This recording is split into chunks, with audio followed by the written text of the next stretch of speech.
Hello， 大家好，我是不随着股市只真心分享价值的 Kevin。你们最近都好吗？有没有持续的在学习投资理财呢？那这期影片呢，我会跟你分享台湾就买得到的投资级公司债券 ETF 的大评比。那总共呢有9档的投资级公司债券 ETF 哦。那如果你对2024年买投资级公司债券 ETF 来领高利息又赚价差有兴趣的话，那这期影片你一定要看到最后哦。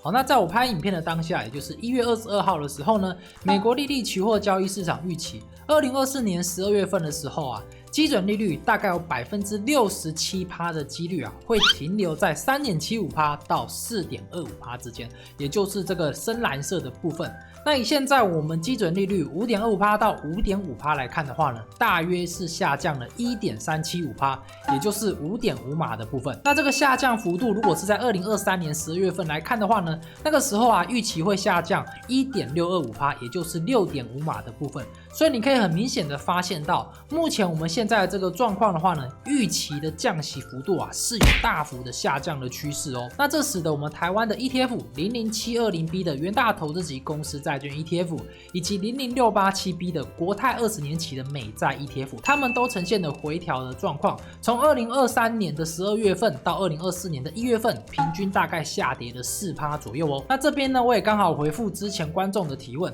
那前面一篇影片观众就提问说，为什么美联储最新消息明明就还没有实际的降息，也没有实际的升息，但是呢，债券的价格却呈现了非常剧烈的波动？那这原因就在于市场的预期。因为如果市场普遍预期未来会有利率上的升降，那即便当下美联储并没有实际的动作，那债券的价格呢也会提前的做出反应所以我才会在前面的几期影片一直提醒各位观众，如果你们想要布局债券降息所产生的一个价差的部分的话呢，其实现在已经是一个非常不错的时间点了。好，那接下来我们就来看公司债券跟美国公债的部分，他们在过去的历史降息当中呢，他们的绩效表现是如何？那首先的话呢，我们举2个例子这2个例子真的非常的关键。那第一个例子就是2006年的6月份到2008年的12月份，那个时候美联储也是大幅的降息，不过那时候有伴随着经济衰退所以说呢，这个是第一个例子。那第二个例子的话呢，是从2018年的12月份，美联储就开始停止升息，然后呢，直到了2019年的7月份呢，才开始进行降息，然后呢，直到2020年的1月份。好，这样子的话呢，总共是历经了1年多的时间。那为什么后面这边的话呢，我没有提到呢？因为后面这边的话呢，是发生了 COVID-19 直接造成了经济衰退。那这边的话呢，我就没有把它给列进来。那我们就来看这2个例子当中，公司债券 ETF 跟美国公债它们的绩效表现是如何。那我们来看一下这些 ETF 它们的一个绩效呈现。首先浅蓝线的部分的话呢，就是 SPY 美股大盘 ETF 的部分。那深蓝线的部分的话呢，就是 TLT 美国20年期的公债 ETF 的部分。红线的部分的话呢，就是 LQD 美国的投资级公司债券 ETF 的部分。那我们来看一下这2次的案例那他们的案例的话呢，你可以很明显的看到，在案例1的时候呢，美国大盘 SPY 它是有发生大幅的崩盘的一个情况那在这1-2年的时间之内的话呢，美国大盘大概是下跌了50%那时候呢是有产生了经济衰退的一个状况就是美国的次级房贷危机那我们来看一下深蓝线的部分。那深蓝线就是 TLT 美国20年期的公债 ETF 它是呈现了一个大涨的一个状况，但是呢，投资级的公司债券 ETF LQD 的部分，也就是红线的部分的话呢，它是呈现了一个大跌的一个情况所以我们从这边可以观察到，那个时候呢，就算美国已经开始降息了，但是因为发生了经济衰退，所以说呢，公司债券 ETF 的话呢，它还是呈现了一个大跌的一个状况。所以如果真的经济衰退发生的时候市场上唯一可以避险的工具基本上就只剩下一些贵金属跟美国公债的部分好，那接下来我们就来看一下案例2。那案例2的部分的话呢，它就是先停止升息，然后开始降息而且这段时间的话呢，都是属于股市大涨的一个状况，也就是牛市的部分。那我们可以看到浅蓝线的部分的话呢，它都是属于上涨的一个阶段。那深蓝线跟红线的部分，也就是美国20年期的公债 ETF 跟投资级的公司债券 ETF， 它们也都是一样呈现了一个大涨的状况。所以说呢，如果你真的想要赚到降息所产生的一个价差的部分的话呢，只有在美国没有发生经济衰退的一个情况之下，投资级的公司债券 ETF 它才会跟着一起上涨。那如果呢美国经济发生衰退的话呢，那投资级的公司债券 ETF 它们就不会上涨。但是如果是美国公债的部分的话呢，不管你有没有经济衰退，都会呈现一个上涨的状况哦。好，那接下来我们来进行投资级公司债券 ETF 的评比。那我们先介绍一下它的优点的部分。那优点的部分啊，第一点就是它的配息殖利率啊，往往都比美国公债还要高。因为公司债券 ETF 它的风险相对于美国公债来讲会更高一点，所以呢，它应该要配发更高的利息来吸引投资人进行投资。那第二个优点就是在经济没有发生衰退的情况之下，又有降息的发生。那这样子的话呢，投资级的公司债券 ETF 它就可以扩大它的获利哦。那我们可以看美债券 ETF 他们12月份的绩效以及配息排名，你可以看到上面的部分的话呢，就是属于美国公债，下面的部分的话呢，就是属于债券 ETF 的部分。那你可以看到美国公债他们在2023年的年含息绩效的部分大概是2%到3%之间呐。因为2023年那段时间美国的基准利率的话呢，大概是上升1%左右所以说呢，美国公债的部分的话呢，他们的报酬就会比较低。那债券 ETF 的话呢，它就是包含金融债券、公司债券以及一些产业债券的部分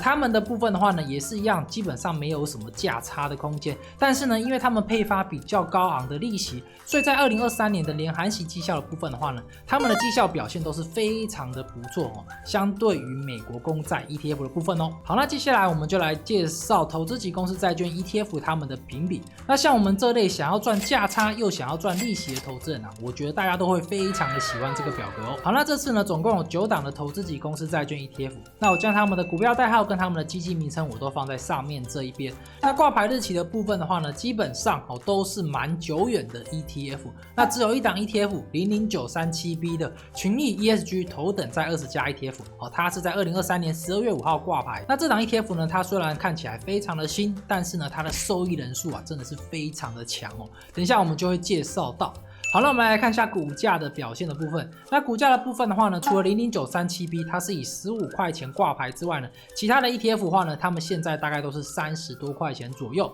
那我们来看一下资产规模的部分。那资产规模的部分最大的就是00720B 的元大投资级公司债券 ETF，它的资产规模是来到了1226亿台币的部分。那第二名就是 00725B 的国泰投资级公司债券 ETF， 它的资产规模则是来到了918亿台币。那我们刚刚讲到的00937B，它刚挂牌吧，那它的资产规模呢，现在已经来到了407亿台币了是非常的大那我们来看一下他们的受益人数的部分。那受益人数的部分的话呢，最大的一档 ETF 竟然是00937B 的群益 ESG 头等债20加 ETF， 它的受益人数来到了143417人，远远的超过了00720B 的元大投资级公司债券 ETF。元大投资级公司债券 ETF 它只有11万人左右。那第3名的00725B 的国泰投资级公司债券 ETF 更是只有3万多人所以我们可以发现到00937B 这档刚挂牌上市的 ETF 它的收益人数真的是非常的多。那到底有什么诱惑力呢？那我们继续往下看。首先的话呢，就是收益平准金的部分。那前面这3档 ETF 它们都是有收益平准金的机制都是大家非常喜欢的一种机制因为这样子的话呢，我们领到的利息会相对的比较稳定那接下来我们来看保管银行的部分。那保管银行如果跟你的收款银行它是不一样的银行的话，你每次领到的利息都会被扣手续费所以说如果你是投这种月配息的 ETF那基本上你的保管银行应该要跟你的收款银行一样这样子的话呢，你才不会每个月都要被扣手续费。好，那接下来我们来看一下内扣费用的部分。那内扣费用的部分最低的就是00740B 的富邦全球头等债它只有 0.31%。那第2名的部分的话呢，就是00725B 的国泰投资级公司债券 ETF它是 0.38% 的部分。那有一档 ETF 我觉得非常不错啦，就是00890B 的凯基 ESG 的头等债 ETF。这档 ETF 的话呢，它的内扣费用大概是 0.58%是在2023年的时候，但是呢，它2022年它的内扣费用是有 0.5% 5.61%哦，所以说呢，它在这一年的当中呢，它是有下降它的内扣费用的部分。那我觉得这是还蛮值得鼓励的，所以我特别的把它标出来。好，那有一档 ETF 就是00860B 的群益1到5年的投资级债券 ETF，它的内扣费用则是上升的一个状况哦。那主要就是因为这档 ETF 它的资产规模真的非常的小只有3亿台币左右。好，那我们来看一下下面一项存续期间的部分。如果你想要做债券的价差的部分的话呢，那你就要看存续期间，因为存续期间越大的话呢，那你债券在降息的时候呢，它所产生的价差呢才会比较大。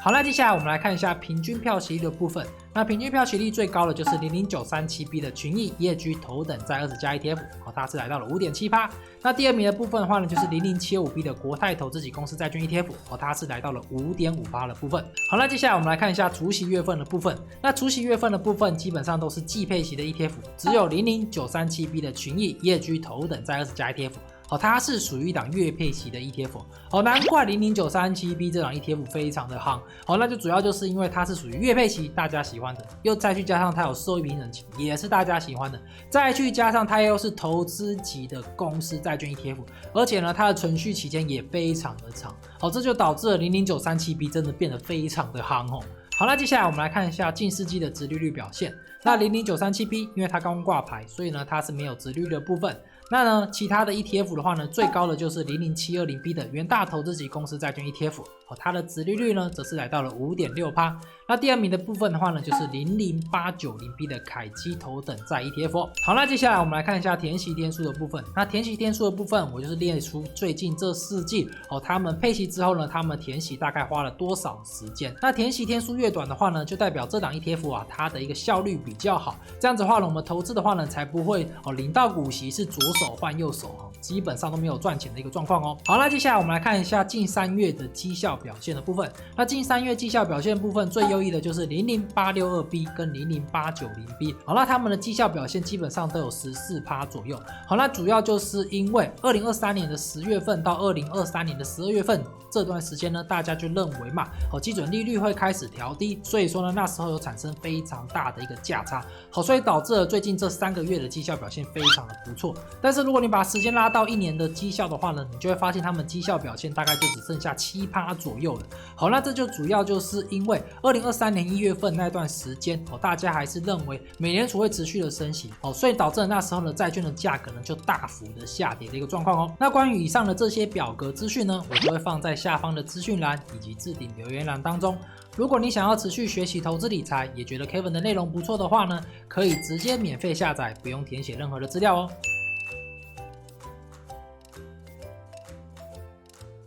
好，那接下来我们进行 Q&A 的时间。你觉得2024年我们应该要如何去投资债券 ETF 呢？ A. 买美债 ETF 可以避险 B. 买公司债券 ETF 可以扩大获利又可以赚价差 C. 有其他的投资策略，欢迎你留言跟我分享哦。好，那我是不随着股市珍惜分享价值 Kevin。如果你觉得这期影片对你有帮助的话呢，别忘了点个赞再走。那 Kevin 持续做不易 ，Kevin 非常需要你的支持。那我们下期影片见，拜拜。那第2名的部分的话呢，就是 00890B 的凯基头等债 ETF。好，那我们来看一下存续。好，那接下来我们